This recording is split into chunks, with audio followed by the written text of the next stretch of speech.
It is a new year, 2024. It's going to be interesting this year.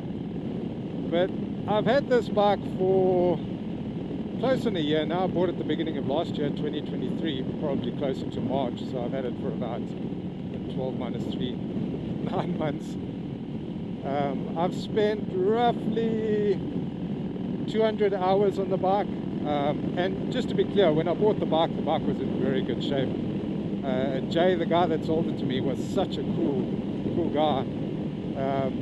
And you can see everyone that had the bike looked after it and really cared for it.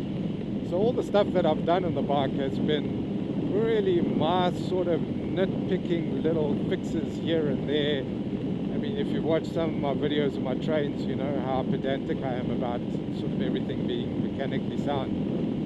So just a recap of everything that I've done in 2023. I haven't got much more left on the list. The only thing I have left to do is to put the spoked wheel back on the bike. I rebuilt that. I'm just waiting for the current tire to wear out. But other than that, everything on my to-do list has been done.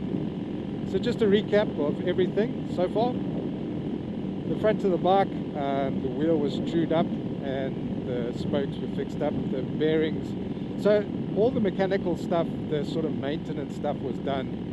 The large service that you normally do with these bikes at about 16,000 k's, the bearings were greased. Interesting thing with the bearings is the seals that Harley-Davidson supply for these bikes are odd seals, they're not off the shelf.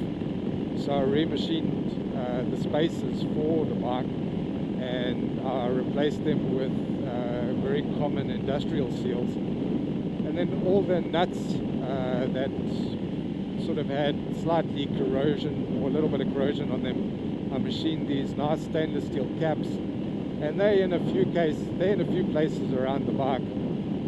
You might have seen my video of the handlebar clamps. The handlebar clamps were cracked that came with the bike, and I cast new ones and I put in a nice little watch. There was a little dent on the main headlamp that I knocked out and polished, and it turned out quite nice. You can barely see that there was a dent on that. Then the only two parts that I bought for the bike is I bought a second-hand filter, and then I remachined the filter and redesigned the breather system for the bike. There's a nice video on that with the breather system going through the center of the frame, nicely hidden. And then I changed the leads. That's an off-the-shelf wearable item. So just on maintenance stuff, it was quite interesting. I found that the bolts for the carburetor, you know, the ball itself, those 4 bolts, the guy that worked in the carb didn't replace all the bolts, so there was 2 missing. And the other maintenance issue that I found was the primary chain slack was way out. It was just so tight. So that I brought back to spec. But other than that, the maintenance wasn't too bad. The wheels were slightly off balance, but I fixed that up pretty quickly with the static balance. And then, one of the nice things that I did on the bike is I completely rebranded the bike.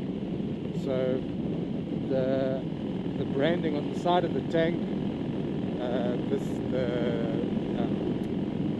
cover on the side of the ignition timing, that was changed. I made a nice cover there.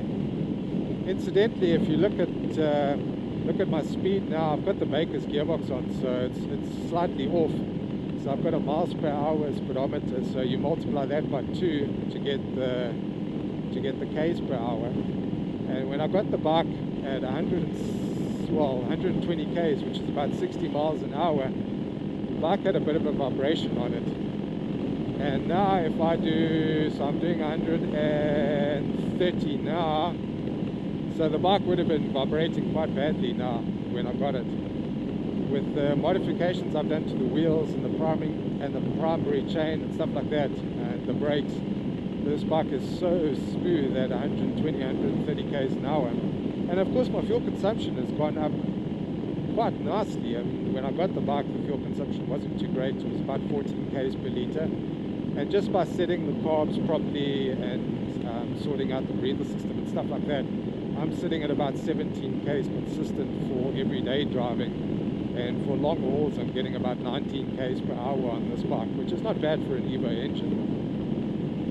And some of the other small little things that I did in the bike, I had to machine quite a few components, not because the components aren't available, but just because there's quite a bit of a lead time in this country to get them. But all in all, I reckon I would call this a spit and polish restoration. It's definitely not an engine off of the frame restoration. Besides, the engine was in such good nick. In fact, a lot of the things in the bike were in really good shape. It was just really a spit and polish, get everything done nicely the way I wanted, change some of my own branding. Oh, and looking at the whole console and petrol caps over here, all the lights over here on these bikes you couldn't see at all, so I changed that to a LED system. I actually made my own LED lights because I couldn't get the replacement LEDs locally available easy, so I just made my own, and they'll last forever if you use industrial components.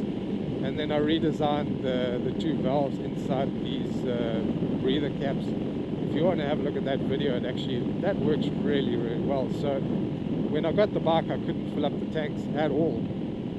You had to leave quite a bit of the volume off at the top of the tank, otherwise they would leak. Now I can fill these tanks all the way to the brim, and I don't have an issue with them leaking. All in all, I am so chuffed with this bike.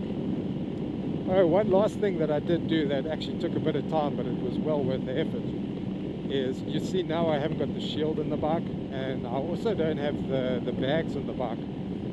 Changing the bags and the shield on the Harley Softail like it came out was a hell of a mission. You had to get your spanners, there were different spanners for the systems, and you needed to get your hand inside the mudguard.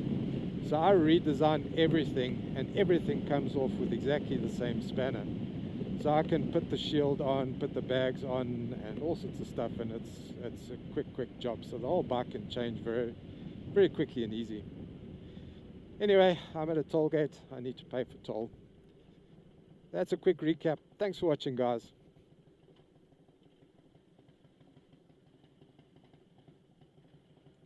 Hello, how are you?